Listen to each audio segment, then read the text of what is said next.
Nifike vipi? Nikiendea vipi? Nikukaribisha huku. Uwazi kazi hii kanishinda basi anaumba ndani. Mbona nipite huyo mtoto wako akata peleka hospitali? Mwache mtoto akupumzike. Akupumzike? Aya, mimi nilimzika kupeleka shule. Ninajua ila sote tulijisatiti pamoja na jukumu iliyokuwepo, ila tulikuwa tunatimiza wapi?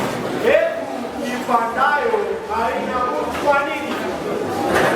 Na mazao yake kuchunwa. Mtu utakasa sahani akitoa itampaa baadaye. Inachoelewa hakina kurudi kulea. Sina shaka na kauli ya kweli, lakini mtoto pamoja na mzigo wa familia yake amewapa wanuna wake kwa hali na mali. Nasikia elimu ya chuo kikuu ile mama ni jambo ambalo limewashinda hata walio kwenye mishahara midogo serikalini. Kutoa ni moyo, uzame ni utajiri. Lakini si pamoja na moyo mtutu kuna jipatapo. Kumbuka fimbo ya mzee kumliki mtoto wa kwake, na huo ni wajibu sana. Mume wangu, fimbo hiyo huridhiwa na mtoto wa kiume. Jua tu ni wa kike, ana ndoa, ndoa yenyewe ina matatizo. Ndoa? Umesema ndoa? Angeipata wapi ndoa kama si mengi iliyotinyima ili yeye aipate? Nikumbukapo malezi damu kufukaa sana. Sehemu hiyo ilicheza vizuri. Pia ishi kutushukuru, lakini hakika aliyoyafanya hayana nafasi. Pia watu Amefanya nini la ajabu? Kuwalipia ndugu zake karo ni la ajabu. si hoja. Hoja ni hivi. Ugonjwa ulikuwa umenila na kuniacha chicha kama. Kazaeka nipeleka kwa watala, maskini ndio ilisidi Najua unamtetea kwa sababu ya nini. si haya. Jona, umesahau mara ametuajiriwa kwenye kazi waje kusaidia kazi? Wafanyikazi wako wapi? Wafanyikazi hao wako wapi? Hao wafanyikazi na wao Mwingine aliondoka akidai kwamba kazi ni mingi, na mwenzake tulimwachia kazi kwa kuwa kuonekana kwa wingi. Kuna kazi gani nyingi hapa sana? Kazi iko wapi? Yaani hilo ndilo la shangaa na kizazi cha sasa. Wanafanya kazi kwa ajili ya mishahara, wafanya kazi ndani juzi iliyopita, lakini wasichana wengine wakiondoa huwasahau jamaa zao. Huwa tuna bahati anakupiga teke. Ndo sasa asitutilie pondo tena. Asimaanishi hivyo. Unamaanisha nini? Jona, umesahau mara pia nao wakakutia pesa uende ukavidao. Dawa zenyewe haukuta. Tulikwenda kwa wazazi zako ili usionekane shabiki. Shabiki? Na mshabiki. Kama sivyo angekupiga vitembe na vijiko bila wewe kujua. Haya ndiyo unaowaambia wanawake. Unanichonganisha nao? Vipi tena? Kati kwamba mimi ni mzigo, eti wanasaidia sana. Okay. Unanichonganisha nao? Hofu yako tu, pana haja gani ya hayo? Ni hivyo nyinyi mlivyo wanawake, jinsi miaka inavyosonga mnatuona sisi kama vile tambara mbovu lisizomjia hata pikadeki akilini. Bewa, hapo ulipo unajua hiyo si hulka yako. Pana haja gani kukuza? Yaani kila mara linapotokea tu jambo, utarudi tu kwa watoto wako. Maskini, watakuwa lini wako? Sasa usiyafanye marefu isivyokuwa sana. Usiwe marefu yangu. Sasa kilichobaki ni sisi kama watu wako hapa Baraka. Na hiyo hivyo. Sawa. Hata hivyo lakini maini walau haikuki moshi jamii. Mtumia ina sadaka watakufikisha kila ambacho unachotaka. Hata chakula itakuwa. Nitanisha kila kitu. Haya basi nitangoja, lakini kwa sasa hivi naomba niondoke niende kwa wazee wenzangu. Mtarudi sawa sawa. Haya, ingia ukapumzike mama.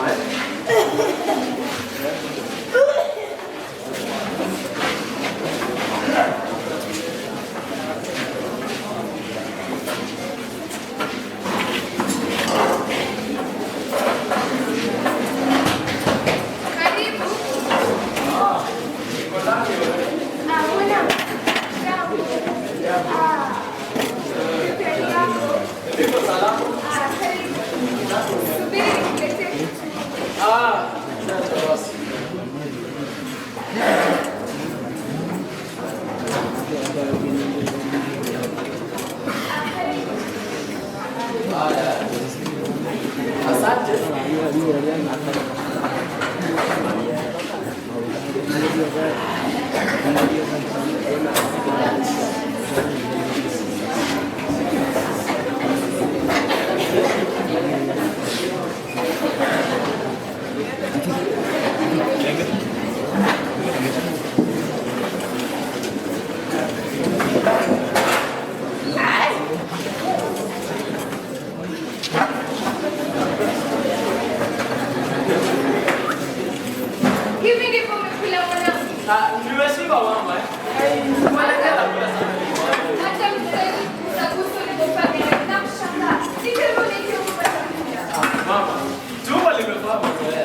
Hata hivyo, ardhi ya kulima na kuzalisha chakula iko wapi? Na hata ingekuwepo, kwa eneo umefanya ugeni, umeandika hata yeye wale wadau. Sasa hivi ni wakati wa kufunga masomo mapya. Masomo kubwa leo kama mtu ametia kitu kinywani, pamoja na jukumu iliyoko, hatujafika makufunza. Ndio hatumudu vilivyo vya sami, lakini hatuwezi kushika na kama tunafanya. Tazama ulivyokuwa. Tuelekea kushana na wewe. Hiyo nafasi ya Mungu nataka kuendelea. Sivyo unavyochukulia. Niambie basi. Mama, dunia ya leo haithamini kitu. Inathamini akili. Haihitaji tuchukue misuli hapo. Inahitaji jambo la fikra. Haya mama. Mtazame Neema binti Yona. Si kivyake bali ni chumba cha redi. Yule tangu akiwa kikucho alikuwa na kimo cha sindano ya nguo, lakini vile vile mwenye akili za sindani. Mwisho nilipomwona alikuwa vile, lakini akitazama unahisi anazisoma fikra zangu. Yona. Mama. Yona tena yameingilia wapi? Si kweli sawa na moyo wa mwanadamu mwenyewe. Wala kusema, ndiye mwakulinsa. Mama, maisha sawa na safari. Ni fumbo tu. Yuko mingi. Sana alikuwa sana kwa wale. Alitafunwa kama chinga vile naye. Hapo chinga mafuta sukari. Inasikitisha tu kwa mama hataishi kwa. Ana nini yule? Si ana watoto waliosoma, wana kazi na wote wameleta faraja. Wanasema baada ya faraja. Faraja ni leo za kishara. Leo hii kikakusoma kuelekea baba. Kwa hivyo ameyapitia mengi. Tena mazito. Pamoja na tabasamu zake, najua ameyapitia mengi kama familia yote ile. Ila kila mara anapofuatana naye, uso wake umejawa tabasamu. Hata hivyo akiwa mgonjwa. Ndiye sana. Mmoja kati ya watu wana duniani. Allah. Sikujua na lolote kubwa ninalomka. Sana wakati mwingine yeye na kuleo mtoto. Japo shoka la kumba lilimwekea yeye zaidi kuliko mwenzake. Lakini mama, si wana watoto? Au ndio kusema watoto wale si wao? Damu yao hiyo. Lakini wameona baada ya udai wa kusema kwamba ni kahili na vile. Vipi hivyo? Yaani amesema mengi siku nyingi kama ibada katika jamii. Asijua safari ya sana na yao.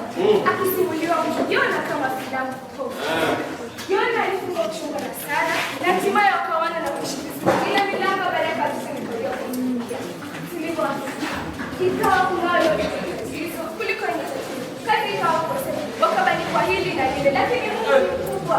Vile kabla hivyo nilidaiwa kwa sababu kama kufikia kufika kwa kuna baba sababu. Kwani mwanadamu nitaka. Ndio maana ni mwana. Yaani ana la kushirikisha wala la kumsikiliza. Ni kama mtoto. Kama mtoto vile. Binadamu ni mbaya. Hata kirimu na mzio na atakupa na nyongezo hospitali. Ila la, atalizika katika kichwa cha moyo wako. Ndio hulka ya mwanadamu. Kwa hivyo kusema na walisema. Kusema na kusema lakini Mungu alisikia sala zao wakati wake aliona bora. Na wajuaje wakabaki bila wao? Hata afadhali wazi wali kama hii toka hii.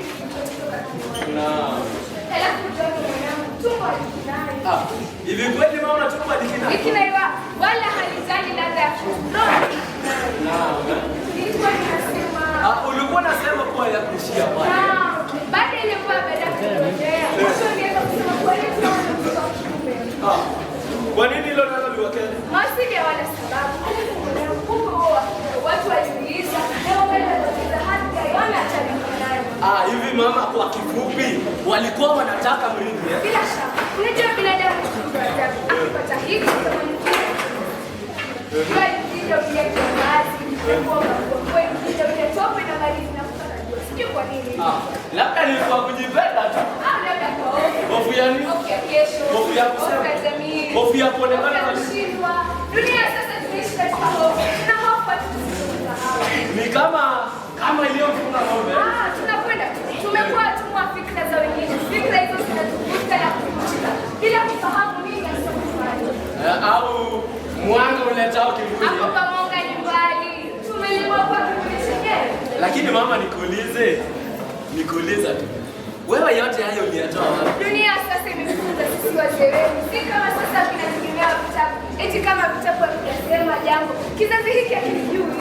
Ulikuwa unasema kwa yatishia. Naam, nilikuwa nasema watu walimtia Yona maneno. Eti lazima awe na mtoto wa kiume. Kwa kuwa kwa maneno yao sana alikuwa ameshindwa. Kweli? Ila haikupata matokeo. Licha minong'ono yote iliyokuwepo. Ila mnyanyapaa ulifanya Yona kupokeleka tena kwa mikono yote. Nao ukapokea. Tena kwa mikono yote miwili. Wewe ulipoka mbata kipenzi. Hakuwa vile.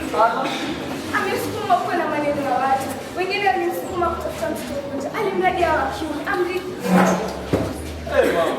Lakini si hao watoto wa kiume wametoshe, hao watoto wa kike si leo wametushinda hata sisi watoto wa kiume.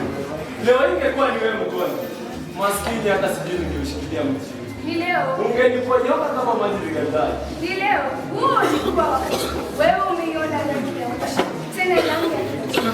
Na kabla kielewe, kimepigwa pasi, kimepigwa vitasi, kimestahimili makali ya randa na kupapaswa na kisasa. Kweli? Hao wametoka mbali. Huko wakati hakuna nyingine wa kushinda. Pamoja na mtoto wake. Yona alianza kumpiga sana tena. Marekani amemwagia maji bali ili kumfikisha. Kwa nini kitabu chote Ya kumzalia. Lakini Mungu ni mkubwa, mjibu jimsubiri. nalo likawa jibu mwafaka kwa ulimwengu wote. Wanasema Mungu kwa shida yake. Kweli Mungu si atufanya.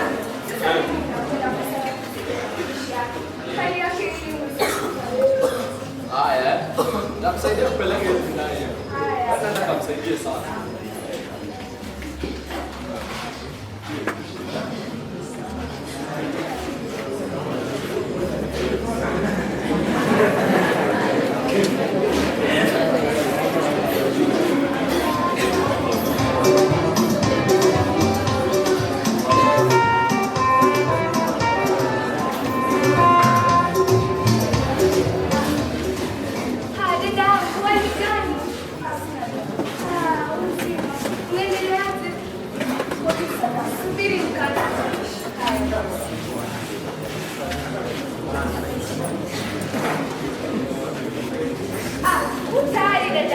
Alikuwa tayari akaangaliwe, maana maswali yake yananitia pressure. Manda mbona uliponiita nilikushukuru kweli.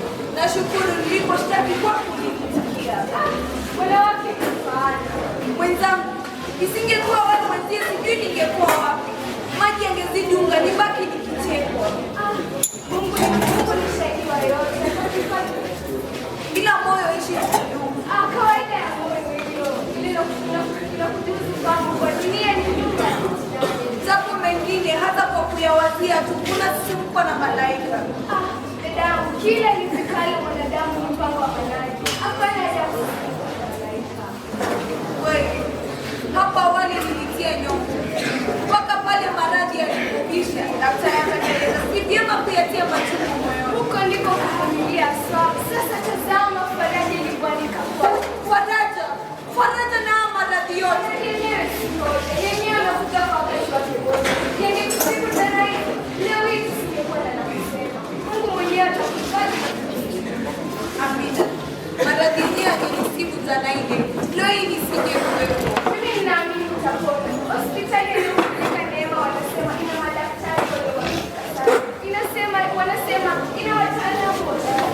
Nakwambia, mwanzo nilipokuwa natoka hapo, nilikumelegea. Upepo kidogo ungeniumbisha kama jani kavu. Nilikumelegea kwa nafasi. Nakwambia, Ngazini, nikurejesha tumaini. aliyesema mwanawe ni mwokozi wa kesho, basi hakukosea. Ni kama akiba isiyooza, bora tu hiyo akiba ile. Dina, unajua jinsi nilivyosema kuhusu hao watoto wako. Ndio hii nikiona jinsi wanavyojiendeshea mambo yao, hata nikiondoka katika ulimwengu huu nitakuwa nimeridhika. Wala uko kuitu usitie madai. Machozi yatakosaje kutoka? Kweli wakati mwingine ya huzuni. Ni kama wakati mwingine ni wa furaha basi. Hapo basi mimi nakwambia kilichobaki ni kitana kwanza Mungu akinikia. Ameshaikia. Yaani tena kitabu hata habari sina. Hiyo ni kawaida wandani wanapopatana. Mambo mengi wapita tu. Najua sasa yuko karibu. Hivi amekwenda wapi? Alikuja akataka kujua mbona siku alimwandalia chakula. Basi akakwenda kwa wazee wenzake kama ilivyo desturi yake. Kwani Elia Anaona, lakini hekima na makuzi yanamtuma kufanya lolote. wanaume wetu hawa hawezi kusaidia kupiga chombo makasi yake kinapofungukiwa. Hata fadhali hicho kinachofungukiwa na upepo. Mwenzangu, wajua hata kile kinachokumbwa na dhoruba. Lao ni kutazama tu. Hata mimi nimeshindwa kuelewa. Mila na desturi zenyewe zimewafunza hivyo. Yaani mwanaume nyumba ni yake, sehemu anazojua tu ni sebuleni, chooni na chumba cha kulala. Mwanaume amekuwa mgeni kwenye nyumba yake. Hata nakwambia hata atafanya Maana si mazoea. mimi sijui tutafanya nini. Na hata sijui nikiondoka zamani. Hivyo naondoka lini? Naondoka kesho. Mara yule alituma kukuletea kitabu cha kwenda kwa meli. Ameni toke wapi? Siku hizi nasikia wameendelea sana. Wamebuni magari endao kwenye hewa. Huenda wamebuni meli ziendazo nchi kavu. Neema atanikutia mwenyewe. Nasikia siku hizi anakiendesha mwenyewe. Kote kote. Nasikia jiji na watu wengi, magari mengi, barabara nyingi. Anasema kwa mgeni kule ni kama msafiri katika jangwa. Huo ni mti na eka zake. Huwezi kuelewa mbele wala nyuma. Niende kuchukua na mtu wetu amenielewa na kuizijali. Samahani.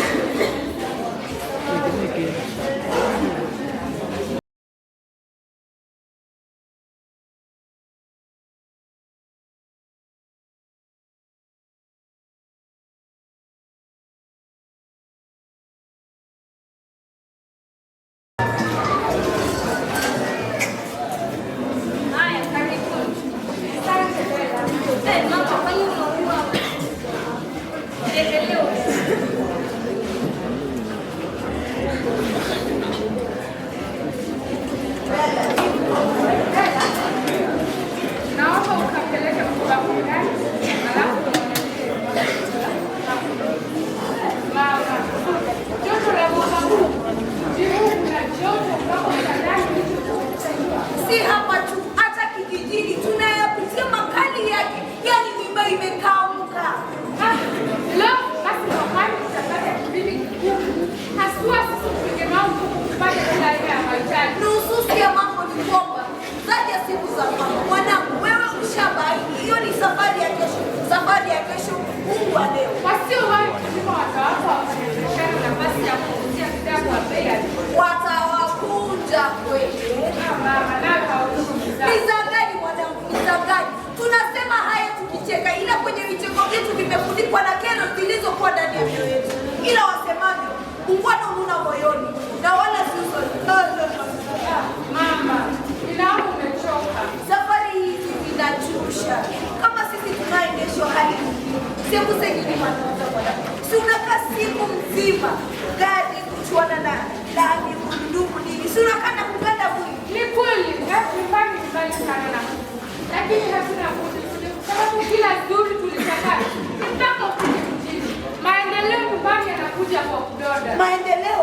Maendeleo gani? Yaani tangu nimekuwa mtoto mdogo nimesikia maendeleo yanakuja. Sasa hivi ni mtu mzima bado wanasema yanakuja. Au labda hayati katika wao. Mama usiseme hivyo, sisi kupata tamaa. Wao wenyewe wanatukatisha tamaa tuyatuweke hayo. Unasema yana ukweli, wana maneno tetetea. Ila wana Bella! Bella! Chakula bado. Dabani. Haya harakisha.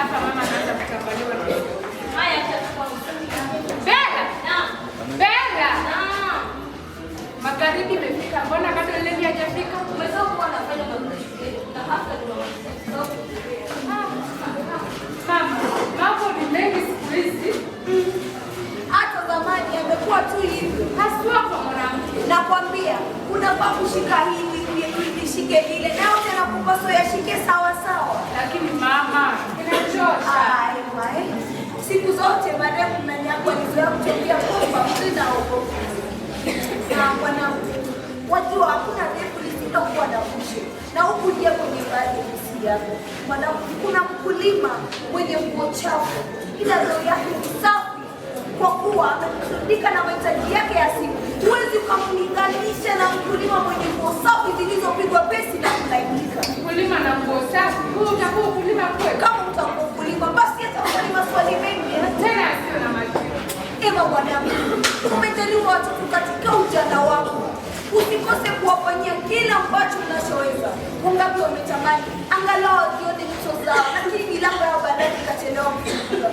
Mwanzo kama si wazee wengi, tulikawia sana kupata watoto. Basi pale ambapo mlipokuja, nilijisi kama aliyeingia kwenye likizo ya Mungu. Lakini mama, na baba je?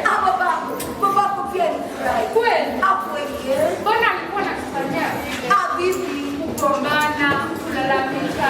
Kawaida wanaume. Lakini mama, mimi naona baba hakuwa anakuthamini. Na si wangu wewe. Mwanaume anataka tulane ili muongokee. Kama kukuletea kwa mama. Ema mwanangu, ukiunga moja kwa moja utagundua kwamba babaka haijaribu kiasi awezacho. Mwanzo aliwataka nyingi.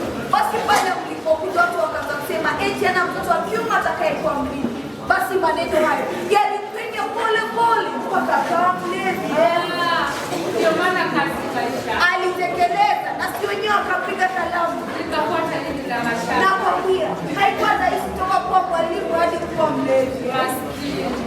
Hapo ndipo nilipojifunza jinsi ya kuishi na mlevi wangu. Na ilibidi nijue watoto si wote. Lakini mama unasikitisha wapona.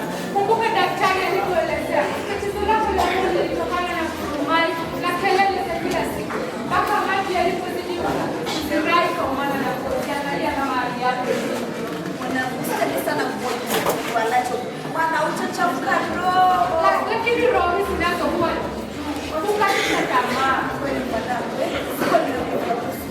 Bembea. mwanangu, wajua pembea hata iwe ya kamba au ya chuma. Kwanza watoto wanapochezea kamba, kamba yenyewe hukatika. Watoto wenyewe unga hiyo kamba na mtoto wao kuendelea basi. Mama, leo umekuwa wakiliodazwa mlezi wako. Na wewe usingelilizaliwa naye.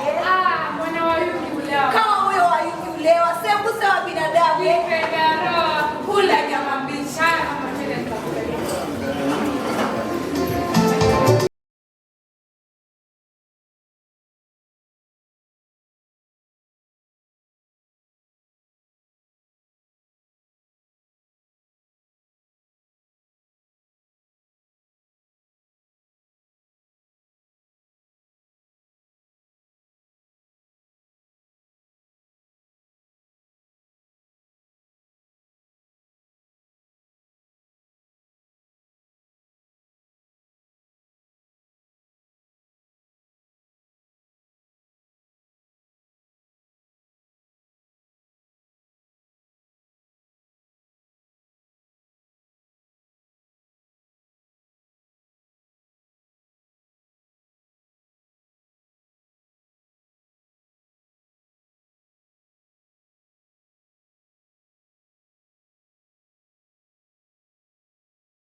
kama milioni. Haya, kwa akili zako zilikuwa mbali huko.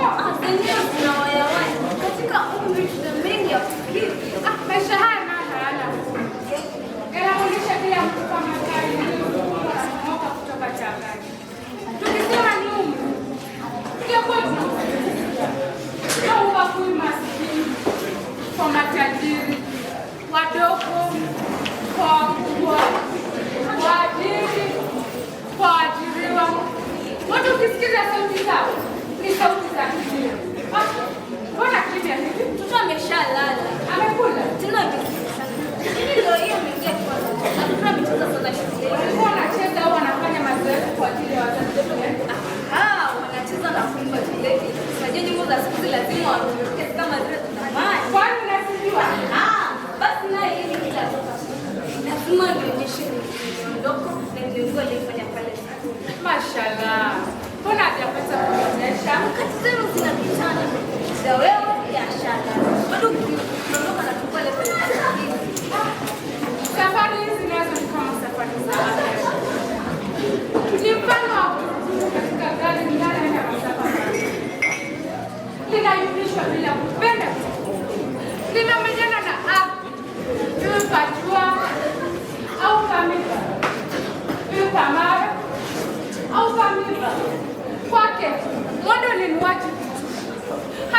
linachomeka haliwezi kupumua moto. Ni kama maisha yetu yalivyo sasa. Tunanyunyishwa kama tiara, huku pepo unatupinga, wakati ukazakama huku chini na kufurahia kwa sisi kumshoni. Ndio maisha hayo. Siku imeshimishwa kwa hapo anasema chochote. Hata kila ya. La si maisha na mashaka. Lakini maskini mwanangu. Sili naye. Sichezi naye. Ninamwona tu akiusi. Uzazi gani uzazi? Haufai kutumia wala kufikiria. Shukuru tu kwa Mungu. Kama tunakuwa mimi niliishi kufanya kwa watu wadogo. Ngombe kadi wa zama kwa. Maisha sasa ni kabisa. Hakuna ya. Na kulivyoonyesha leo kuna matendo nje. Si sana. Si basi wewe. Najua ningefanya kwa ile usingizi. Madereva huku mjini kuingia mwenye wanapokwenda. Basi panatokana na msongamano pasi na sababu. Maana magari mengi yakiachana na dangi na gari, kumbe ni kitu la mabasi iliyokona. Mara nyingi zisiachana kupata rangi badala ya gari. Ile anashukuru nimemfikisha salama. Umepeleka wapi? Kwa dadangu Asna. Haidi ilikuwa na gari ngeoda. Hata mimi sielewi. Mungu wangu. Maana na maneno. Sina kuja kumweleza. Bella, wajua vile tunafanya washule. Wazee wetu wastahili kulala kwa wake zao. Hayo ni ya kale. Na ya kale walimwengu wakikuwa na bashiri moja. Haya, wakati mwingine nitaweza kumshawishi aweze kukuja. Najua katika umri huu mna mengi ya kusemezana. Bella, kesho naondoka katika msana. Kwa hivyo baada ya kuwa kuweza kuomba kwa madai. Kwa hiyo Kwa kawaida yangu haya tunaweza.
Ipo siku utakuja kutambua kuwa samaki kunjwa ngali mbichi. Haya, masuli wake vipi? Hakufanya vibaya katika mtihani. Kwa maana gani? Alipata alama nzuri kushinda mtihani. Alisa nafasi gani? Ya 20. Ya 20. Ya 20. Alafu nataka kusema alifanya vizuri. Alifanya vizuri. Alama my foot. Lakini heri angepandisha nafasi darasani asusha alama.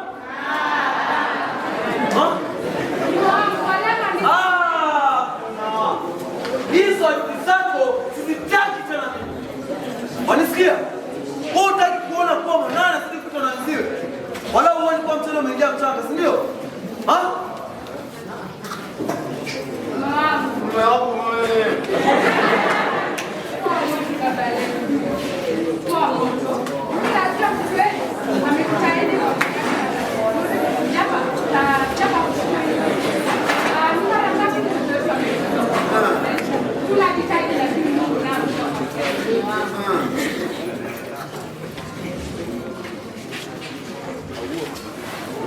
Acha niondoke sasa.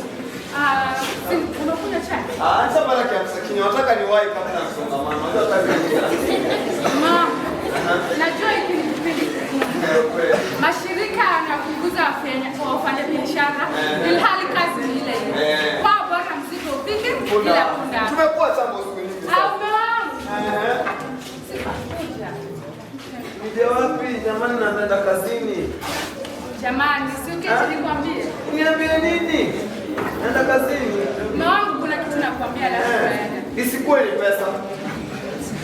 Isikuwe ni pesa. Mume wangu keti. Ile ni mrembo, si ndio?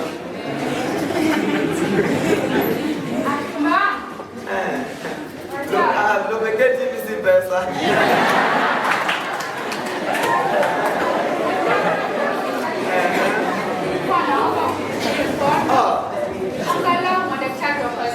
Mke wangu, nilikwisha kueleza mambo yangu ni mengi. Majukumu yangu ni mingi sana. Unajua maradhi yanayokuwepo. Ukiweka unafunga na madhara yake atakuletea. Wewe mwenyewe wajua na mikopo mingi sana. Mikopo hiyo hainipi amani. Mwenyewe wajua nyumba ile tulijenga kutumia mkopo, si ndio? Wewe mwenyewe nikasema tumpeleke mimi na boarding school tena shule ya gharama. Pesa nyingine atatoa wapi? Pesa nyingine atatoa wapi?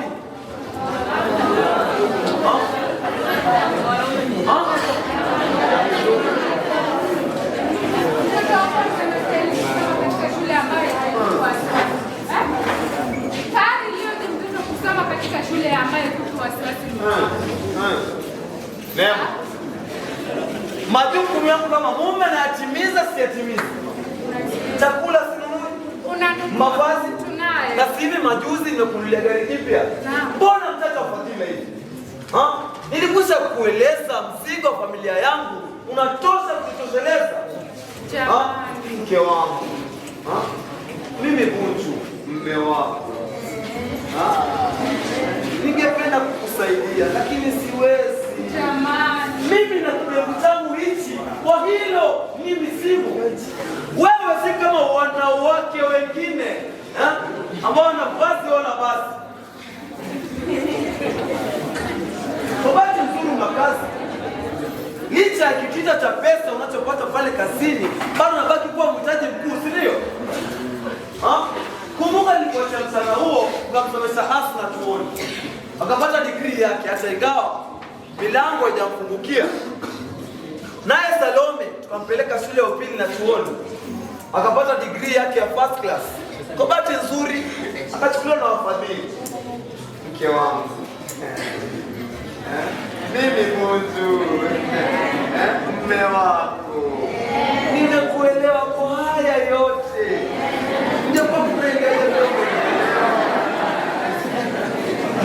Nilikuja kueleza mipaka ya mahusiano yetu. Wazazi wako ama wangu wezi kuja kuishamba kwetu. Ni kwa sababu nikitindamika kwenu. Safari zote zilishia kwa kwako. Umesahau mimi ni mkubwa kwetu na safari zote zilishia kwa mke wangu. Umesahau kuwa mkubwa wangu ana nyumba yake kando na ile ya wageni. Hata wazee wetu wangekuwa hai wasingeridhia kuja kuishi hapa kwetu. Mila desturi zinapalipana. Mila gani? Mila ambazo hazina thamani wala nafasi katika dunia ya sasa. Watoto wengine wanalala na wazazi wao tena kwa nyumba ndogo. Hata tukazungumzia hili siku nzima, halitaniingia akilini. Hata niwahi kazini. Sawa na mke wangu. Mke wangu.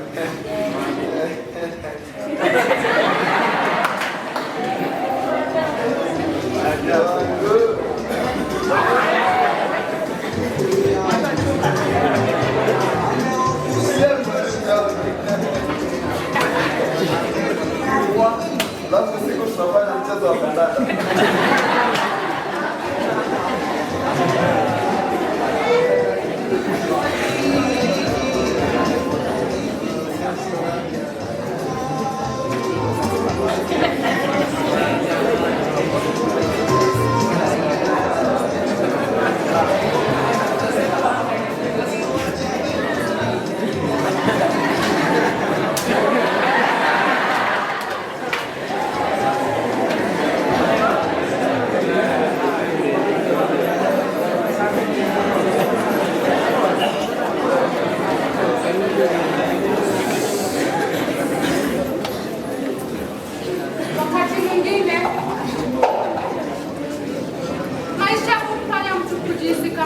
aliye katika gari linaloenda kwa kasi.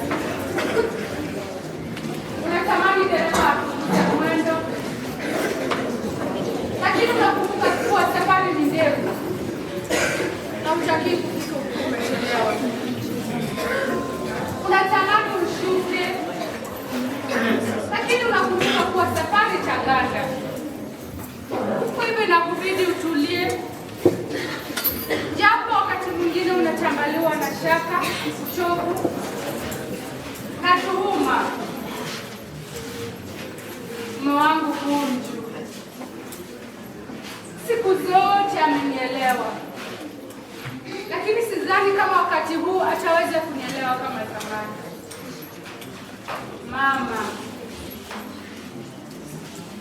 Mamangu ndiye mboni ya jicho katika familia yetu.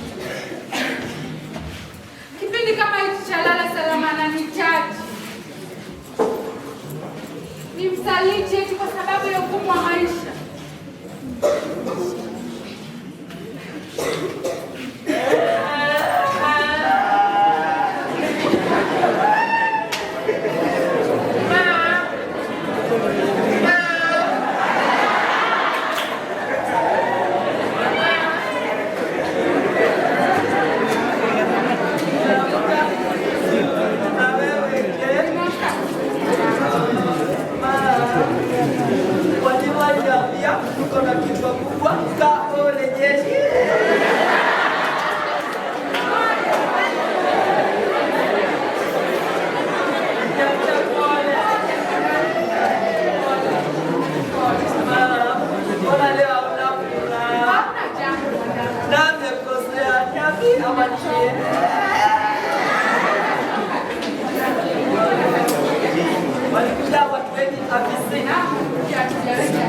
Walikuja kununua kompyuta.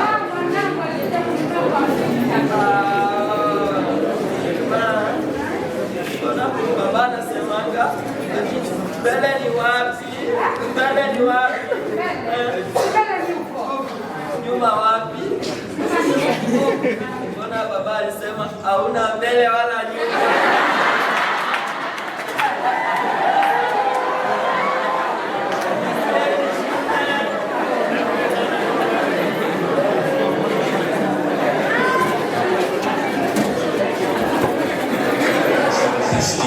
What was she deceiving that to the Gen Z? Same thing, she still never change.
Umesema nikuchune na wapi?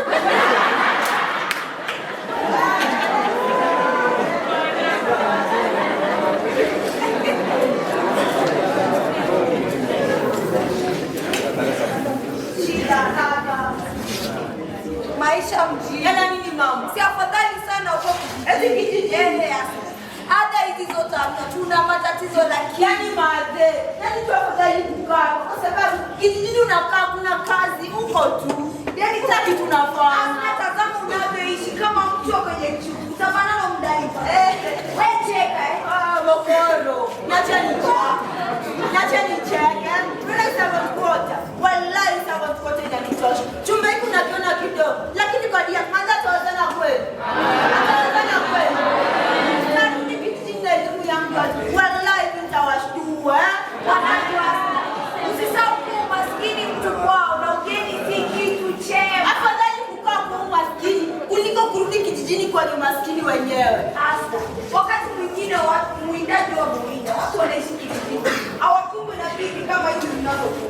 Madhe, yani mngeyafuata hayo, hata msingefikiria kutuelimisha. Yani tabia yote mliojipa kutuelimisha, mnaja gani ya kupiki? Mnaja kweli?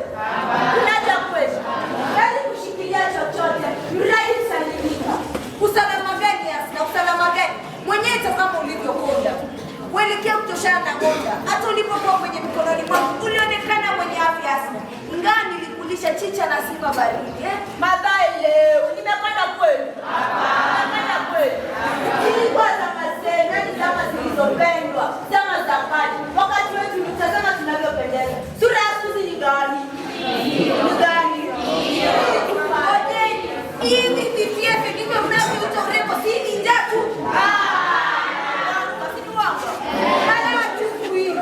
Uje tunavyopendeza. Yani kidogo mtu atadhani natoka mtaa kifahari.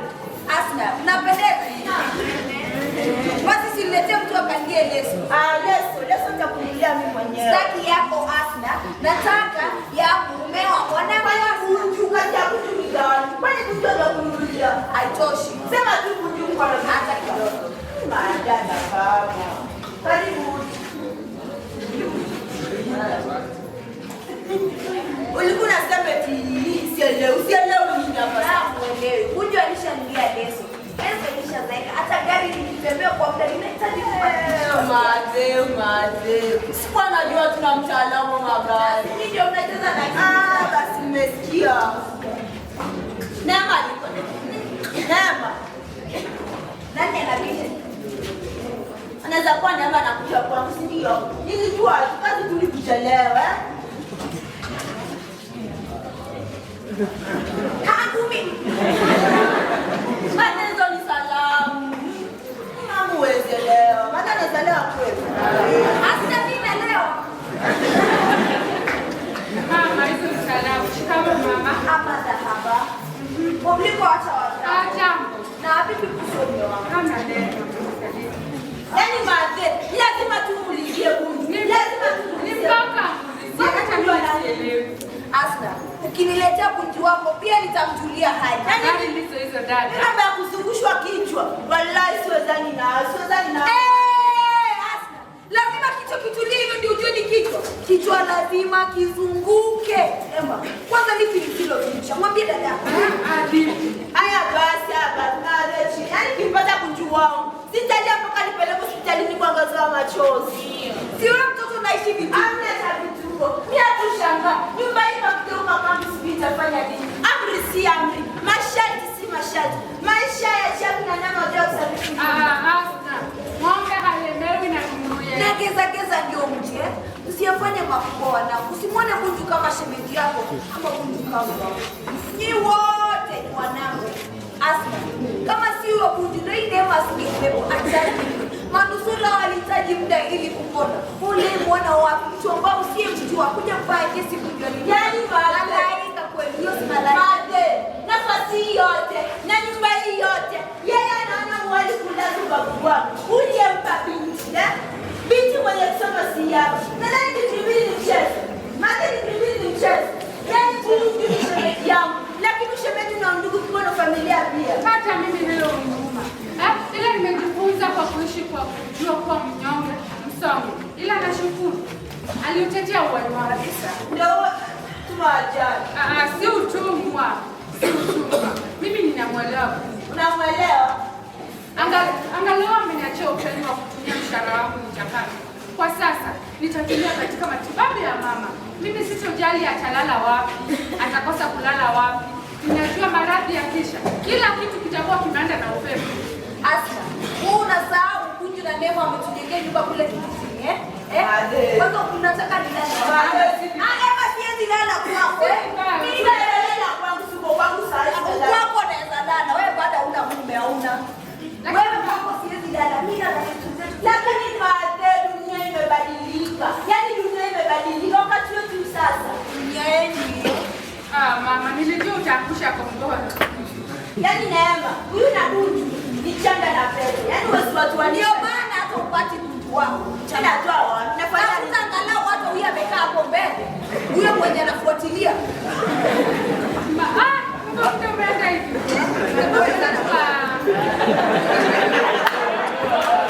Asna.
inapita, mifuko inakukarika, na hatimaye inaleta wasiwasi usioisha. Ningekuwa na uwezo, ningefanya chochote ili maradhi yaondoke.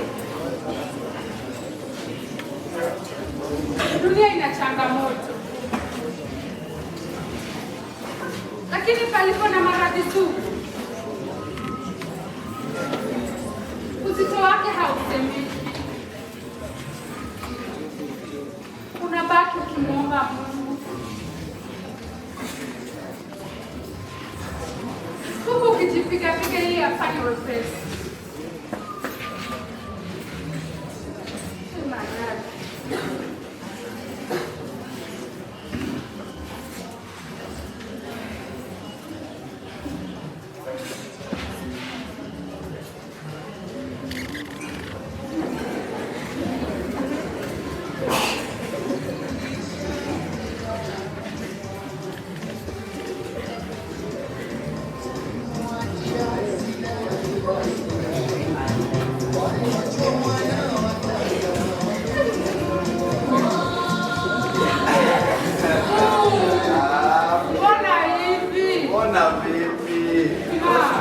Wasuka na wewe mwenyewe tu hapo. Nishtua mwenzio. Kwani hauna utulivu wa akili ama? Utulivu utatoka wapi katika hali ya maradhi? Haya, karibu ndani. Nikaribie. Karibu. Wajua, Karibu. napenda ukienda kuliko ukikuja.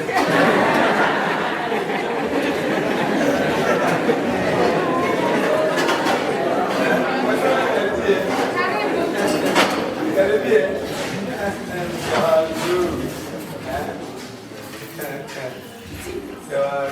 Kanyamba ruhusa ya kukaribia. Haya. Vyombo naona viko safi safi. Uliosha viatu zangu?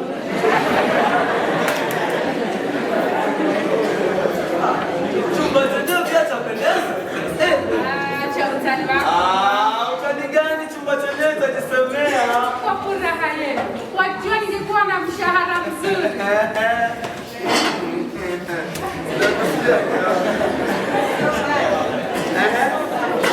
Ningekuwa na mshahara mzuri.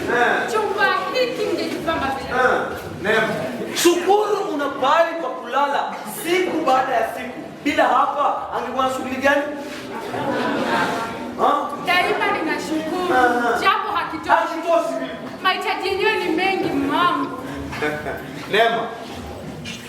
Gharama zote za hii nyumba ni juu yangu, sivyo? Karo ya shule si nalipa, si ndio? Kodi ya nyumba si ni juu yangu. Kila kitu ni juu yangu. Gharama zote ni juu yangu, si ndio? Sina bill siku hapo juu yangu, si ndio?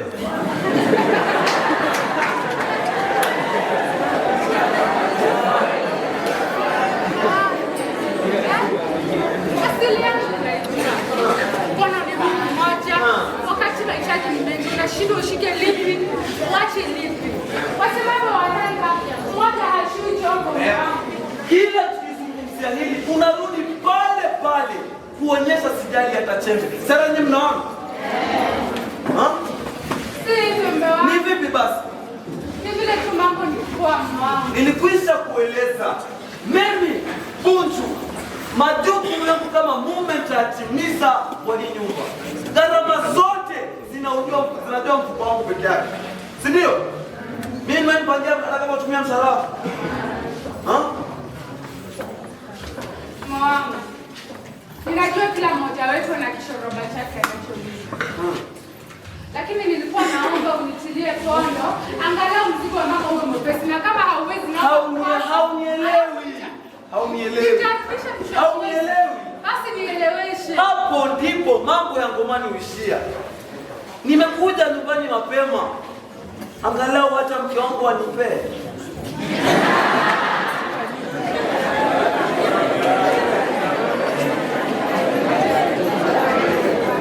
Anipee hata kikombe cha maji au cha chai. Hata kenda kapita pale nje, hautampa kikombe cha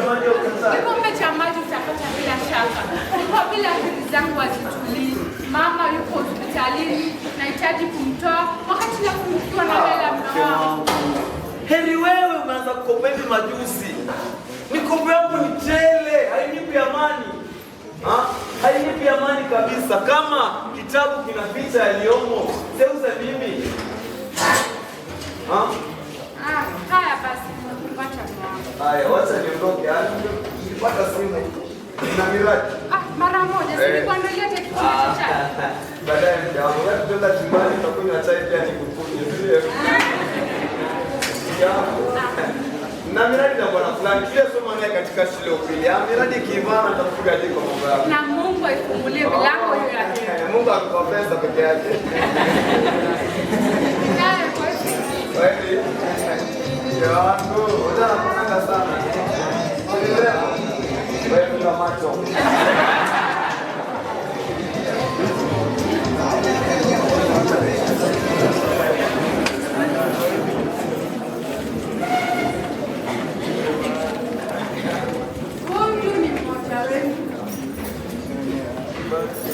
Yote ni mwanangu. Haya yalikuwa maneno ya mama. Mwanzo sikuyaona, ila sasa nayaona. Wasemavyo wahanga, mwenye macho haambiwi tazama. Japo katika wakati tunalalamika, mimi naona Gunju ni zawadi kubwa kwetu. Leo hii tungekuwa wapi? Tungekuwa wapi? Hebu fikiri, unapata ajali mbaya. Ajali mbaya inayokuacha hali mahututi. Anapita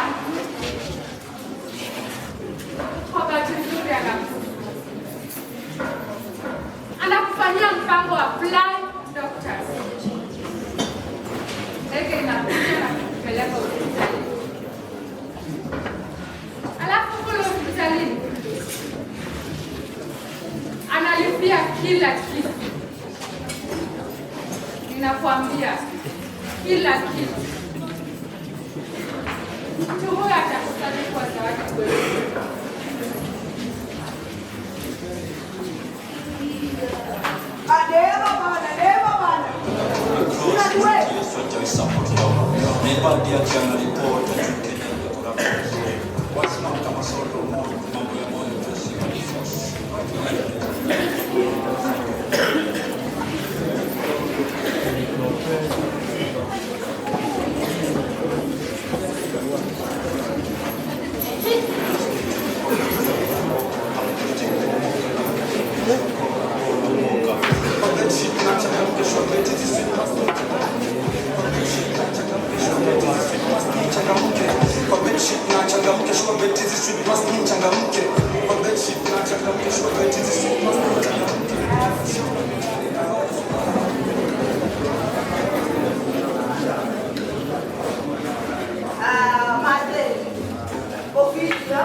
Sina vitu.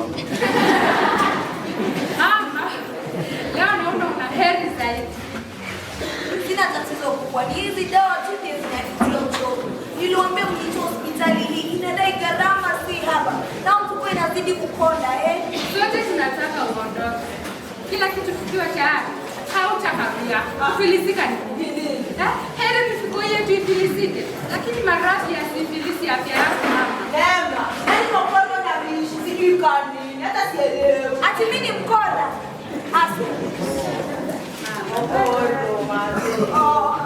Si ubishi, daktari amefanya kazi yao na Mungu amekushabadili kazi ya Mungu yao. Hapo wanakanga wache wote za tiba.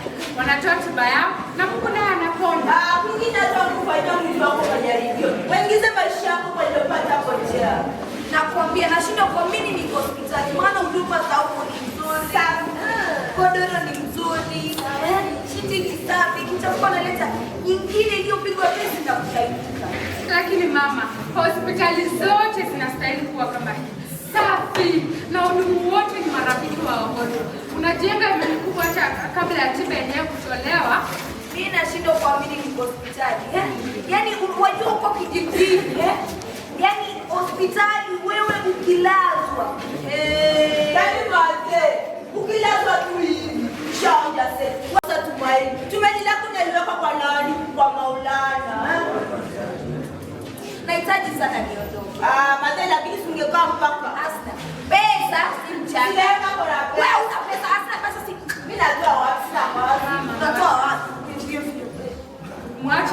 kawaida yake hiyo. Kuliko acha wazazi. Jambo. Na vipi kufundwa wanaendelea? Unajua amekuwa mdili ya mchicha. Watoto wa siku hizi mkuwa mdili ya mchicha. Ile tu watu ulinishangaza sana. Yaani juzi tu akikuwa kinaelewa, kinajielewa. Lakini siku hizi kinajitia kunipa homework. Mimi asina aje. Alikupeni. Yaani hizo ni akili zangu zinaingiza na kutoa kama wango za kama sababu. Akili za kwetu. Baba nazi anasema zake ndizo za sumaku. Zili za baba. Hata nashindwa nishike lipi niwache lipi. Shieni hilo sasa. Shika za baba. Yaani mimi bado nilijaliwa kuwaona watu wangu ningali bado hai. Hata nikiondoka kwenye ulimwengu nitakuwa nimemada. Mara ngapi tumekuambiwa nizo chakula chako? Yaani mafashi. Ashinda katika Kile yake kumbaya. na unacheka tu hata ujali. Yaani ni watoto ni wajinga. Mnadhani hata ikifa ikijapoteza kuzuia. Yaje lakini uzuna siku ya ngapi nimelazwa hapa? Jana na sio. Najua mama unafikiria kwenda nyumbani lakini utakaa hapa wiki moja au mbili hivi ukijisikiza. Kwani kuna nini nyumbani maadezi yao? Una biashara gani ulioacha nyumbani unaopitia shoti? Mtama wangu. Hata sijui kama umekundwa, hata kama umekundwa, sijui shughuli yenyewe imeenda sambamba ama haijafanikiwa. Yaani ndio la mtama tu ndio nyalo kunafanya pamoja. Asna. Mali ya mtu ndio roho yake. Hata ukipoa vyote ukithamini. Bila haja. Manake ni gani mali? Manake itakuwa gani? Mwanzo utakuwa unaipoza roho yako bure tu. Nahitaji sana kuondoka. Maskini baba yetu ataamka asubuhi aanze na kondoo maji ya kisha. Aende tu kisimani kuteka peke yake. Baba bado kijana. Yaani zishindwa kutoka. Sasa baba atashika. Ema nirudishe nyuma nikae.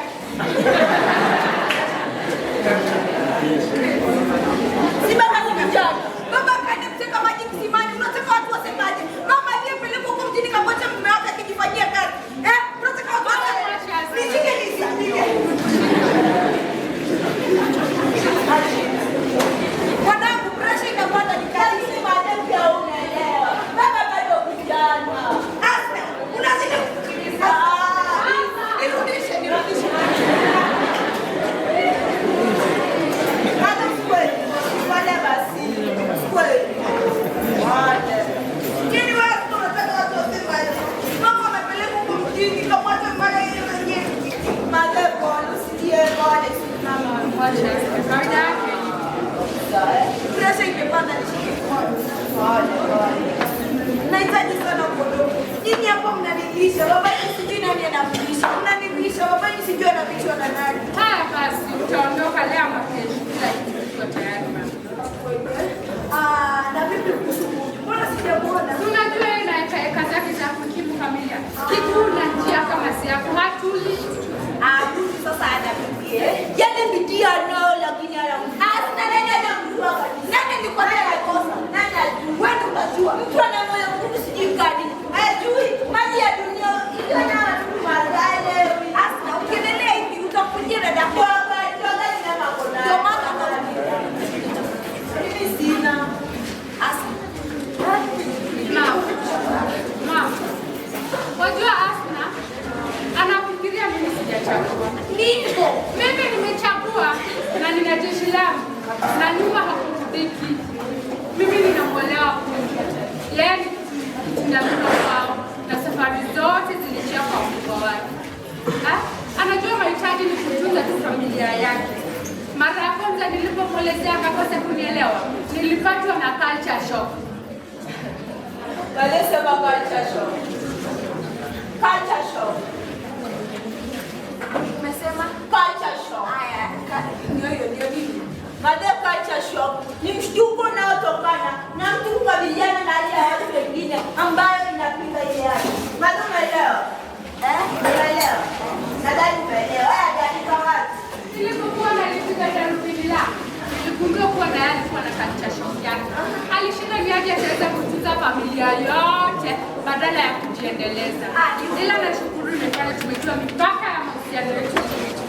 na kuna wapenda nao kama sadi na kahawa. Mimi sitaki ile nikutanisha wala kupea mama pesa. Nimejifunza kwa kuishi na kidogo. Ana sana kwa nini?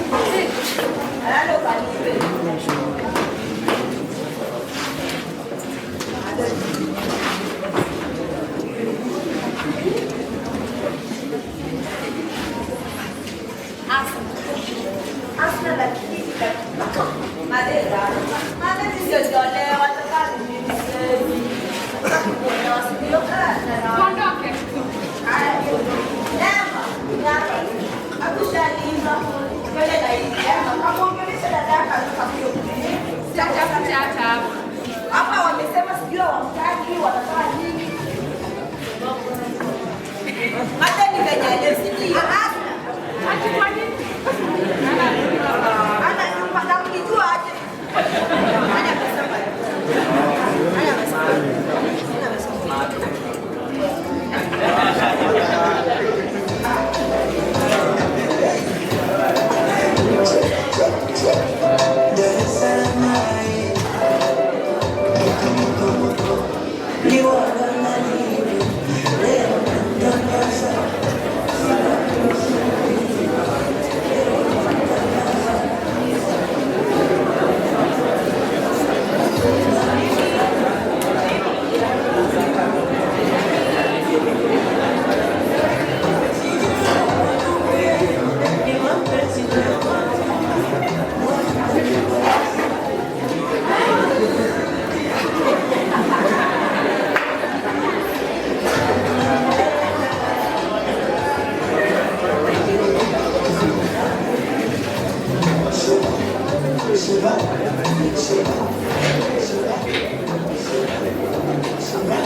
Zako mama. Akili zangu Za baba. si za baba. Haya, na pili ni ng'ombe. Endelea mwanangu anasema. Nataka kudanganya mtoto wako.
labda ile nyingine. Siku nyingine tujampeleka Lemi out. Atakuja kuonea kwa wenzake na sisi. Unataka niache kusimbua riziki nipeleke Lemi out? Na watu wa michezo ya siku hizi kuimudu lazima uwe na nini? Tunasema usikwe. Siwezi kudai tunaishi raha kustarehe, lakini pia siwezi kulisifia bango usiku na kulidharau mchana. Yaani unataka nifurahi gaya na hata hauna kaba ya ulimi? Nimekusema vipi ya wapi? Mimi naona kuna jambo na ni heri uliweke wazi. Ilianza kama mchezo lakini mkondo huu umeoneza wewe peke yako. Una maana wewe peke yako. Heshima yako imepungua sana. Tangu ile siku tulipokutana. Tembelea kwa sasa na baba, ndio? Unaleta baba, ndio? Maana hiyo moja. Maana ni hiyo moja. Kazi zote tayari nimekuachia. Zinamsaidia kulemi kwa mwaka kama sasa hivi.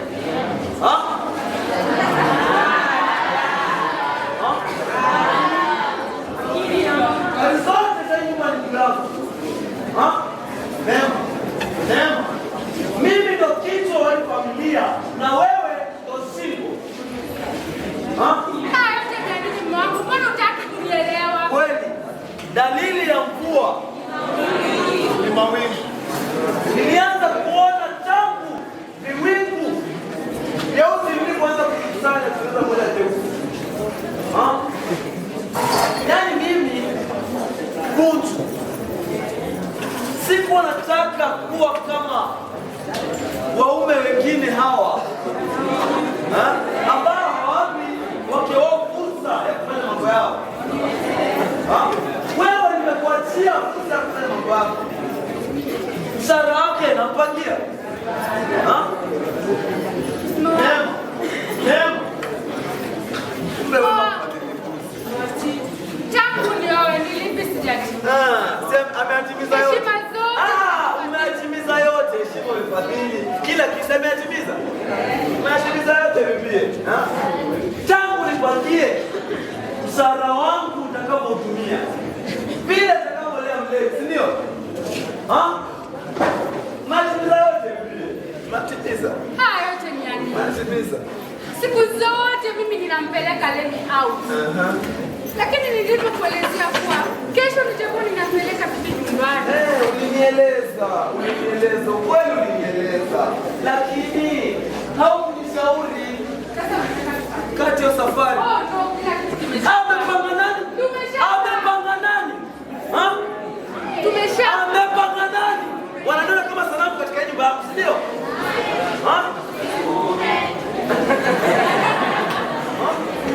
Yaani mimi ni sanamu katika nyumba. Yaani mimi ni sanamu katika nyumba yako. Sikuhitaji msaada wako. Kwa hivyo sikuwa na msaada wangu kwa hii nyumba ni pesa, si ndio? Sasa ni mnaona? Na chumbani peke yake, si ndio? Maisha ni zaidi ya pesa. Sawa?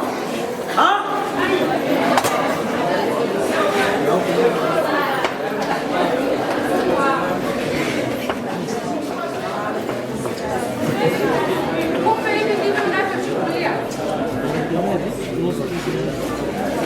Siku zote mimi nataka kushughulikia mambo ya familia yako. Sasa watakaje? Hakutaka. Kwa bahati mbaya wazazi wako wametangulia mbele zako. Wangu bado wapo. Na nahitaji kuwatunza. Kumbuka wao ndio walionilea mpaka ukaja kunipata. Walinilea mpaka ukaja kunipata. Mema. Nilikupata wapi wenyewe? Nilikupata wapi wewe? Nilikupata mahututi.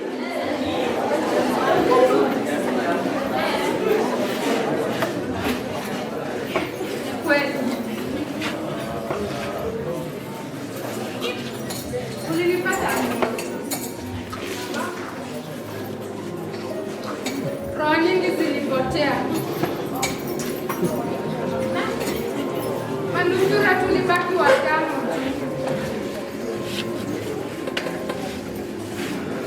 Kama si mpango wako wa Flying Doctors,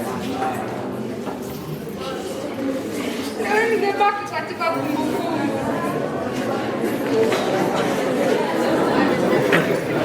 Daima ninashukuru niliponea tone la sindano.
Tabia gani hiyo? Kwani unaishi kifulani?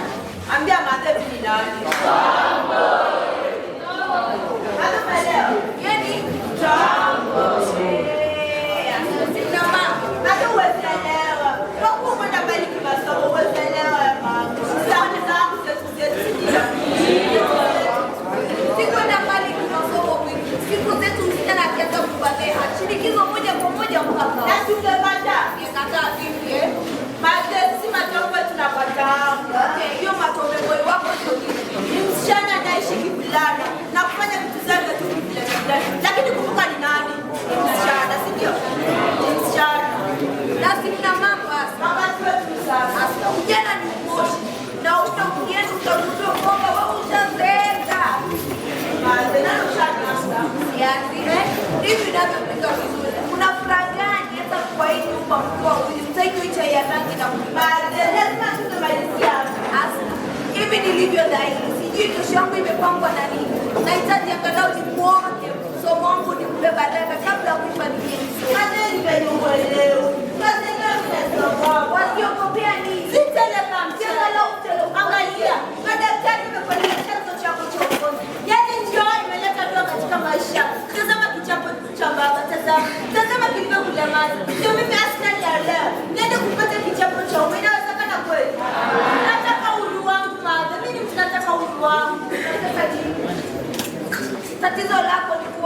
mimi na dada yako ndio mwanzo wa mwisho ndoto.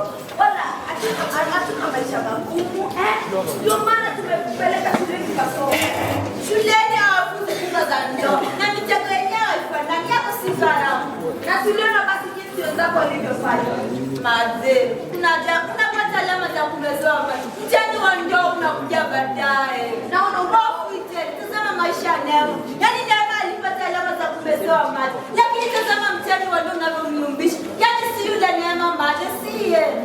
Naona haya shemeji yako yanakuwa. Katikati yetu zile maadhe. Katikati yetu zile. Aje sasa. Maisha angekuwa yamemchusha. Asingekuwa kwenye hiyo ndoa. Ndoa ni bembea. Kuna muda itakuwa juu, kuna muda itakuwa chini. Panda shuka, juu chini. Hizo mwisho usuka kuridhia kwa maisha. Maisha yamekuwaje bila kupata? Yamechusha. Kama unaelewa. Lakini maadhe, pengine zajuja fili yako. Na kukosa mchicha tupu kama Neema. Haya shemeji yako yanakuwa. Lakini maadhe, tazama ukatili wa babu ulivyokuja maza. Tazama na kichapo chake. Na Neema. Yaani Neema akaolewa na mwanaume asiye na mbele wala nyuma. Mwanangu, pilipili uwasha, lakini bado watu bado kuteleza dhambi, watu bado ula.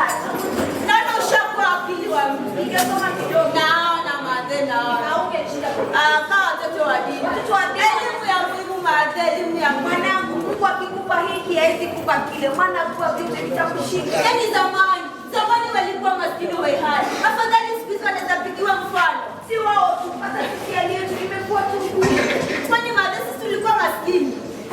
Sisi tulikosa nini kwanza? Tuwa maskini kwa kila tulichokuwa nacho. Na sisi tulikosa nini? Sisi kama wazee wetu tulikawia sana kupata watoto. Basi tukaitwa maskini wa watoto. Mlipokuja watu wakaanza kusema kama ilivyo desturi ya Kiafrika, hatuna mtoto wa kiume atakayekuwa mrithi. Lakini tukaitwa maskini wa watoto wa kiume. Basi maneno haya ilifanya babako pole pole akawa mlevi. Kazi ikaisha tukaitwa maskini wa pesa. Lakini baba naye alikuwa mwalimu, alikuwa ni mwalimu.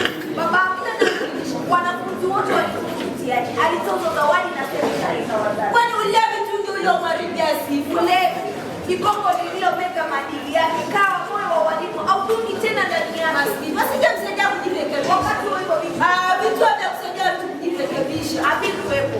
Maskini baba. Watu walidhani wamekuja. Kumbe wanachomeka kwingine. Lakini ni ukweli wanasema mlango mmoja ukifungwa macho itazama mengine mengi iliyo wazi ambaye hapa wale wako wameaona. Heri alivyoisha mazee. Tukumbuka kumziki uishie kesho mazee. Uishie.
tumefurahi umekubali makaribisho yako na tumefurahi. Hivi ndivyo walivyofanya wazee wetu. Mazao ya kwanza yalianza na wazee. Na watu walitoa baraka. Ni kwamba Azaria yatiliwi maanani, lakini ilikuwa desturi nzuri. Ongea. Ilikuwa desturi nzuri sana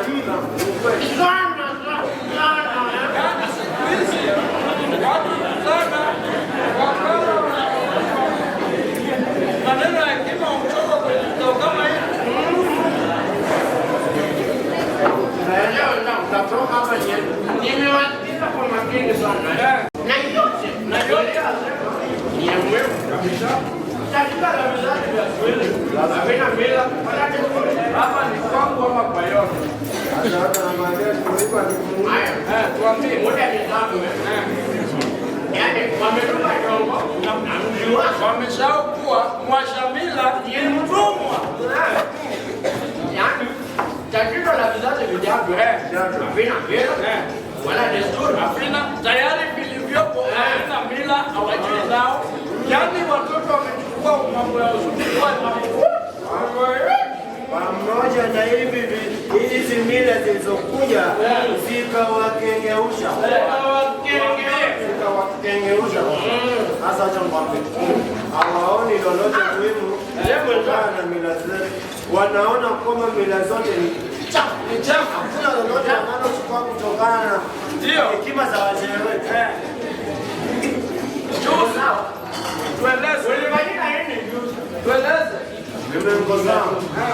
Sasa hapa tuambie hizi mila zao. Hawaoni kwamba hawaoni lolote kutoka na mila zetu. Yaani wanaona kuwa zote ni chafu. Hawaoni lolote muhimu kutokana na hekima za wazee wetu. Tueleze kuhusu wajukuu. Haya, Ndio. jambo hili. Tupange kwanza. Tuendelee basi atatupanga. Hivi juzi wajukuu wangu walikuja hapa. Wajukuu wako walikuja hapa. Nasema hivi juzi. Nimesema hivi juzi. Tuambie. Wajukuu wangu walikuja hapa. Ndio, kombe ni nani? Nikagundua kwamba hawajui lolote kuhusu mila zetu. Ndio. Kwanza lugha yetu ya hapa mjini, hapa kijijini. Yaani tukaishia kuongea Kiswahili na Kiingereza katika ardhi ya wazee wetu. Yaani la ajabu hawajui tofauti kati ya kondoo na mbuzi. Wao wote ni mbuzi. Wamesema Afadhali ndio wako. Sikia eti afadhali ndio wako. mjukuu wangu Wako sasa. ametupanga. Amekupanga. Shika ni hapo. Mjukuu wangu ndio. Ajui tofauti kati ya Mbuzi, kondoo na mbwa. wake wote hao. Ni nini? Lakini nusu inachekesha. Tunawalea watoto wakienda mjini wanasahau Yote shikilia. Nimeshika. Ndio. Sasa wacha nikwambie, hayo malezi ya mjini hawayawezi. Wanayaweza kweli? Wanayaweza. Wacha nikwambie, kazi ni kuamka asubuhi na kuraukia vibarua na kurudi watoto wamekuwa Wakishalala, unasikia? Mtu anaishi na watoto wake wiki nzima, lakini anawakuta wameenda kitandani, wameenda kokoko, kila kitu kimeachiwa, nyumba imeachiwa, vyombo ni hata hizi viatu ni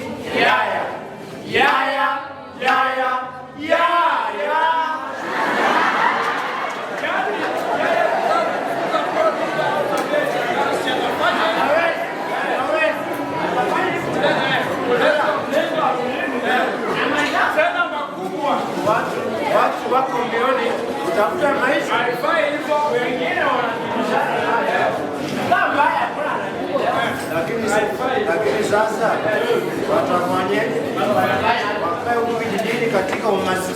Afadhali huko kukaa kwa sababu kuna heri vile vile. Kama ya maisha labda iko.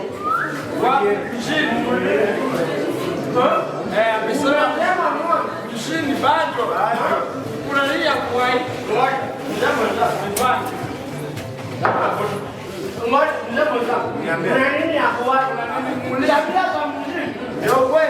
Afadhali hapa kijijini. Katika umaskini huu wetu. Sasa wewe unazungumza aje? Hapo ulipiza mahali ukapiga pekipili au tatu kabla kuisha. Kawaida yangu. Acha nilewe nani nyoto siku mzima. Moja leo mnacho nikana. Si mama Jeni ni ngapi? Ni mbele. Asha kwanza niwape. Nasikia kunya. Nasikia kunyambua vitenzi.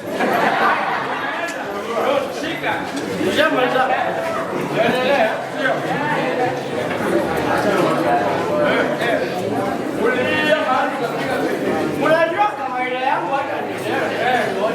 Mtalewa ni mniwache mimi Beni nimesimama tishi. Beni sasa sikiliza. Kitambo jaenda. Inazetu hazikuruhusu watu wa kike kwenda shule. Wala kuleza. Walikuwa wanategemea lakini sasa wanaenda na wanalipa. Thamani ya mtu wa kike imepanda na nafasi yao imepanda.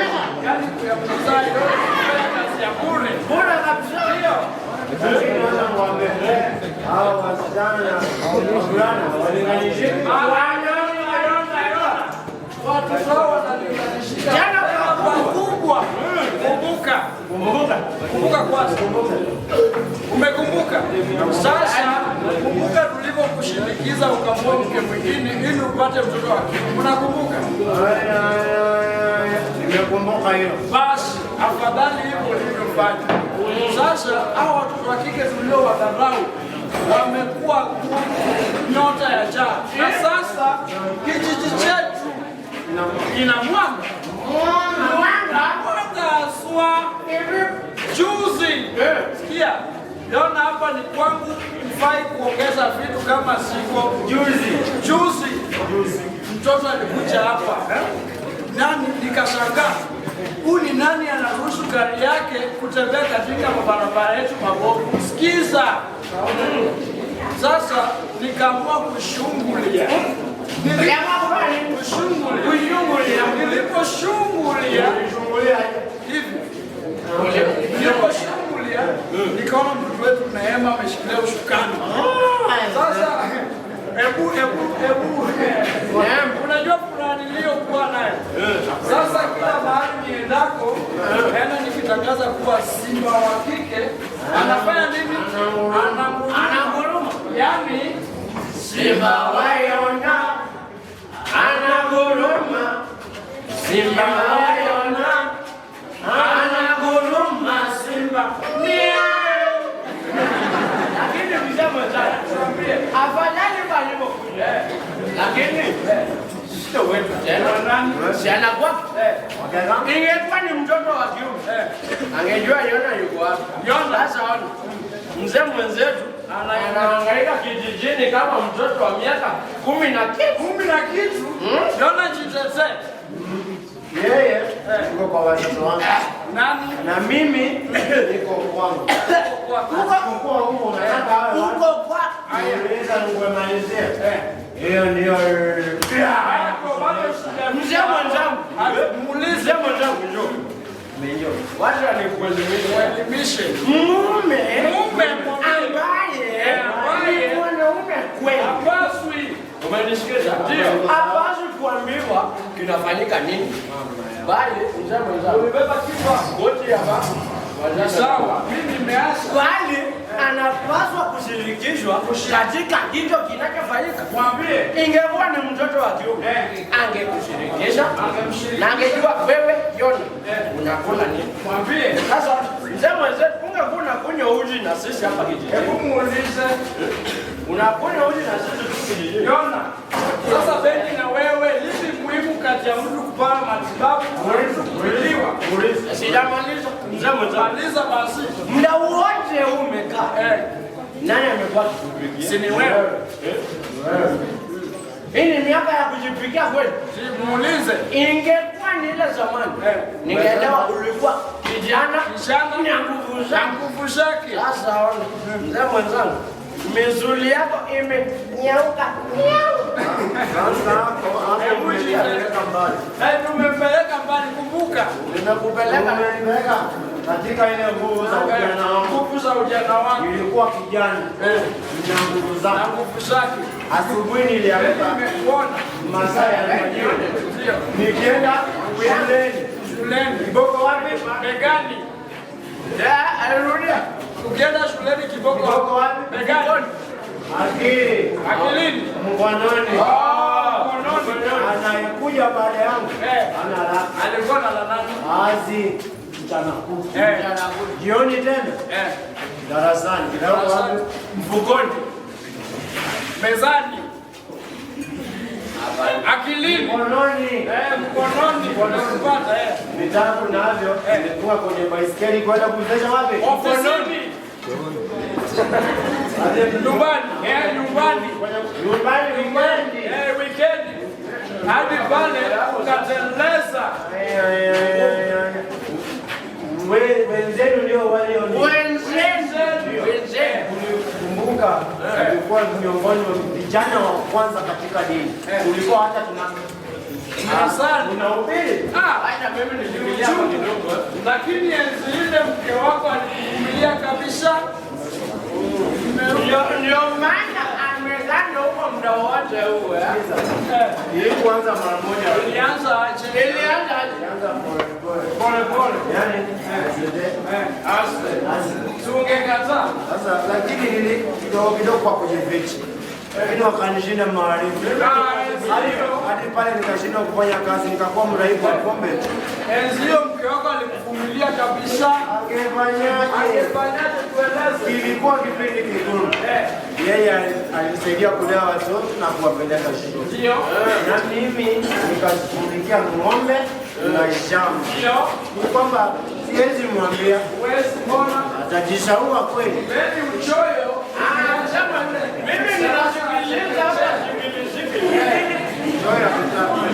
Uchoyo hatutaki. Haya, ulikuwa unasema mzee mwenzangu kuwa alikuvumilia sana. Ndio maana Haya, endelea kuvumilia. ndio maana sana ameganda kule, si ndio? Mke wangu ameenda kupata matibabu. Na akipona atarudi hapa. Beni, sasa umepata dawa mjarabu. Hujapata? Pilipili ipo sahanini mwangu. Lakini la mwasha. Mimi ni wapi? Ndio wako kwa mzuri. Tatizo la huyu Yona ni gani? Kujipika Sasa unaona Yona, tatizo lako ni mmoja tu. Mwambie. Tatizo lako wewe ni kujipiga kifua kana kwamba peke yako ndio Hapana, Beni na wewe unaingilia mwenzako. Haya, tueleze. Wewe watoto wako umewasomesha watoto wangu. Si mtoto wangu mkubwa. ni nini? Ni injinia. Shika kwanza. Ameshika hiyo. Si ni injinia. Mtoto wako nadhani anafanya kule kiwandani anaposhinda. Una nini nyinyi watu lakini? Hivi, injinia ni nini? Si mtoto wangu anafanya kazi kiwandani. Bila yeye hapafanyiki lolote. Ni injinia wa kutegemewa. Je, mtoto wako ni injinia kweli? Mtoto wako unasema jambo tu. Wacha niwaambie. Lakini Yona acha mtoto wako fundi wa mitambo tu.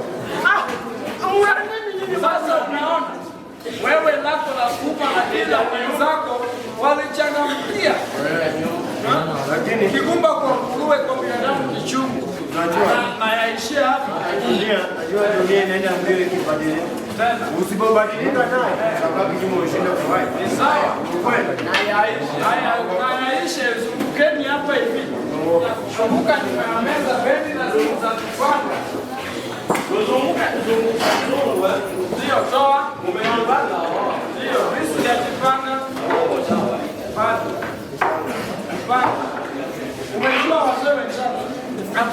hapa kupimana nguvu wala kusemezana, sawa? Haya, sasa hivi hapo. Na mipango yako. Unajua nini wazee? Sasa wewe utabariki kule. Tabariki bana. Mwekeni. Nimekutosha. Hapa ni uchumi. Imetosha. Tabariki. Ni uchumi.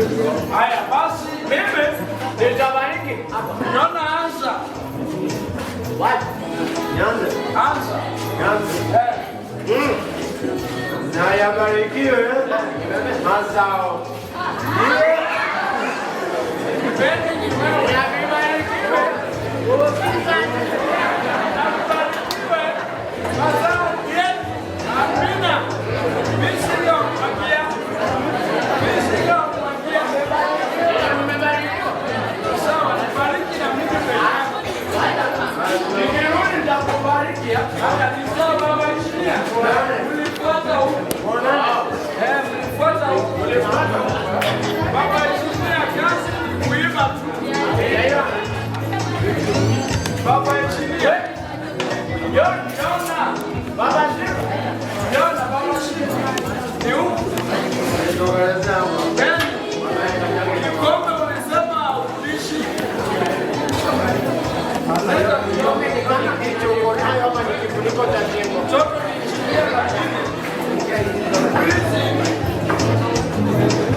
Teknolojia imerahisisha mambo. Ingekuwa zamani zetu, tunang'ang'ana na barabara ya na kupiteka mpaka barabara ya kupata. Kama sasa naona ulimwengu umeendelea.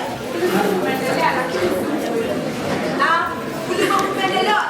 tazama mama, njia zingine zinatengeneza barabara ya sisi tuko pale pale.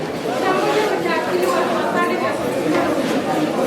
Tunajihusisha katika shughuli za basi. Na jambo la kuhusu hilo. Wakati tunakuta jua rahisi ya kuendelea. Unayosema Ulimwengu umeingia shule. Walimwengu wamechukua nafasi zao. Na haki chache zilizohaki. Tunang'ang'ana kudai. Mwanaume yule ajabu. hivyo ndivyo alivyofanya baba yetu. Wala sasa utumwa. Lakini mama, wanachotaka kufika hapa Afrika. Baba hajatia mlaki hapa. Hata mkubwa gani. Mimi nilipoingia nikaona mambo ya kuchukua na kusikia vile. Nilijua basi babako amekwenda kwa wazee zangu na babako kusaidia. Anasaidia. Ngela kuna yake yake. Babako kusaidia si kama wazee wengine. Lakini mama, haikai hivyo. Unafaaje? Kusaidiana na kushirikiana katika bila Ema, huo ni uzungu. Huwezi leta hapa kijijini. Watu watapata nafasi ya kusema. Si waseme. Alafu ungekuwa watu. Kwa hivyo mama ulifanya haya yote kwa ajili yetu. Si hata kwa ajili yetu. Mila na desturi zetu zingali bado na nguvu. Yaani mama. Ukiwa na watu wangapi tunajua uganga na shida wao. Wengi Hapo ni kazini mnaweza mkashindana, lakini hapa kijijini hali ni tofauti. Alafu wachezaji wa timu moja hawezi wakashindana, hapo hakuna ushindani. lakini mama mimi naona hauna hayo. Ndio hivyo kwa Labda tulikuwa tunaolewa mapema na kuwa kamili nje kunilaumu mama ambaye sikuwapeleka wanangu shule.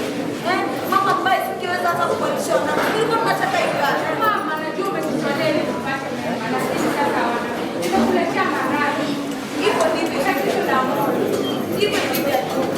Na kuna uzuri vitano kwa urahisi. Mengi, mema yote mengi. Kutoka mbali yana.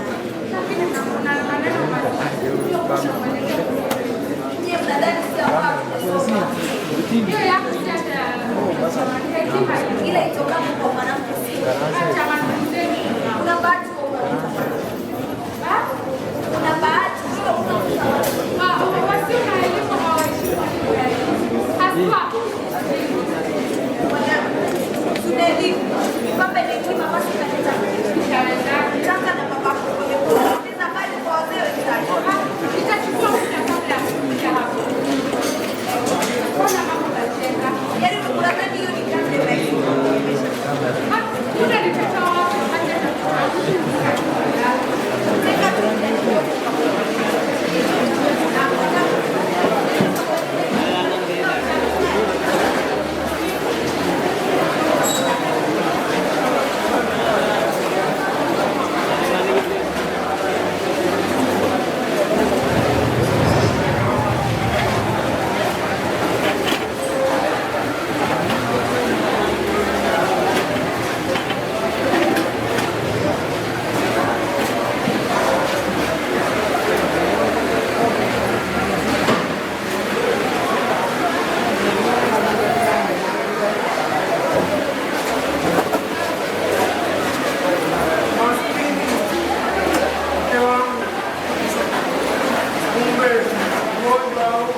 itakuwa ni kumbukumbu baada ya kusongwa na wakati, mfano wa mafuriko usiku wa Pasaka.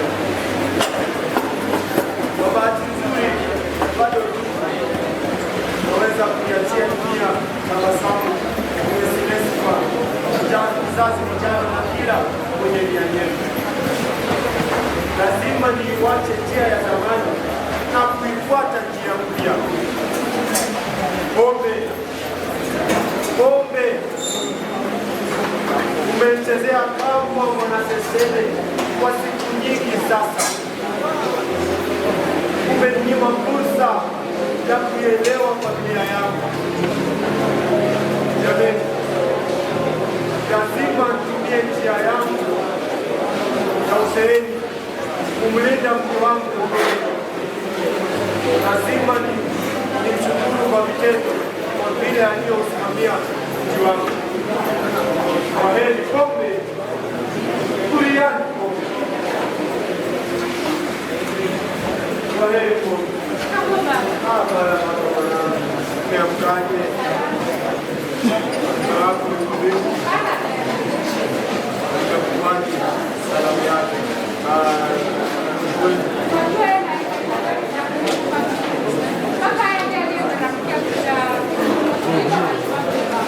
Kweli mke wako anabidii sana, anajua kutafuta maisha. Asante kwa kuleta mama nyumbani.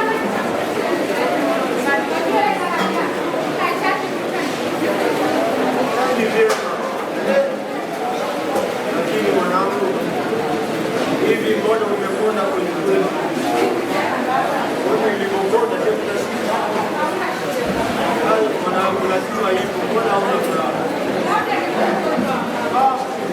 Ugonjwa nao huko uliondoka, umepiga vigelegele na picha.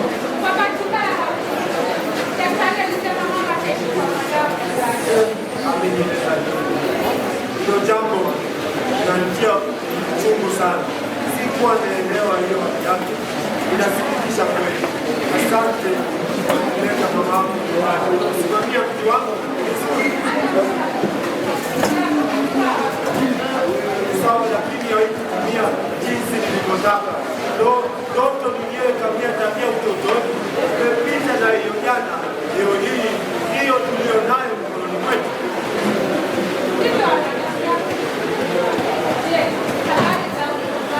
Bali sauti nyumbani hii kutuma kama mtoto kidogo asubuhi. Ng'ombe wako zizini wanamkojo kwenye shoni. Jiko nalo Yesu nacho tunakungoja pakuse. Jiko nalo linakungoja uwashe mtie chochote kinywani na unatomaliza kutia kinywani. Vyombo navyo vinakungoja upitie maji. Kwa kweli hata na shamba nayo inakungoja. Hata ukiwapa watu kibarua lazima kuwepo ili wasikukuzie kidogo waliko wale kutegeleza.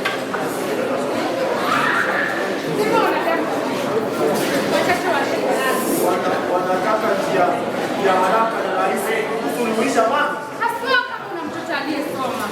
Wanadhani kwamba kuna kitita cha pesa unachomwagiwa mwisho wa mwezi. I wish wangeelewa.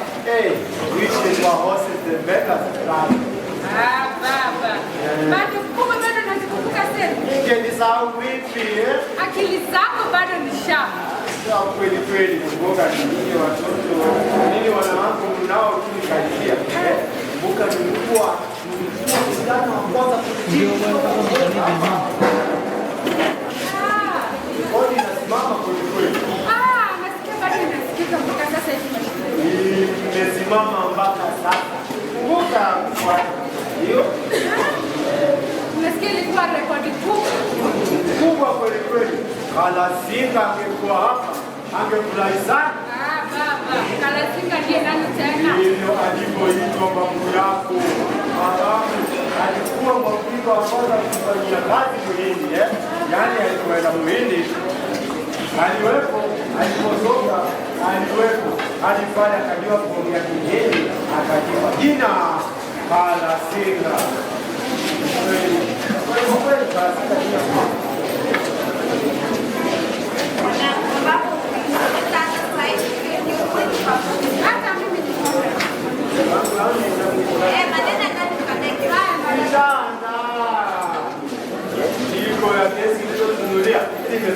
mambo wanangoja mama ili nasi tuweze kuamka pamoja. Baba, acha utani wako. Wewe nimefanya hivi. Mama, mimi sijaona baba akipita hivi sasa. Baba amekuwa. Vile imekuwa. Maskini. Nilikula huku kwa mbele. Kumbe siko na picha nzima. Ni kweli. Nashukuru mwanangu, ila naomba pia ndugu yako au ndugu zangu wangenielewa story hii. Ndio wangu. Pole kwa yote niliyokueleza. Pole kwa yote niliyokueleza. Shida zako zitakuwa shida za nani? Matatizo yako yatakuwa matatizo yangu. Samehe mtu wangu.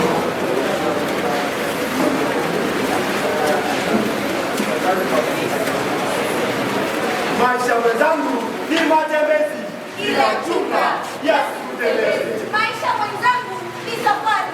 Ila chunga yasikusafirishe. Nasi wana Bright Stars Productions tunaweza kusafirisha tangia mwanzo hadi mwisho kwenye kitabu chake. Bendera ya maisha.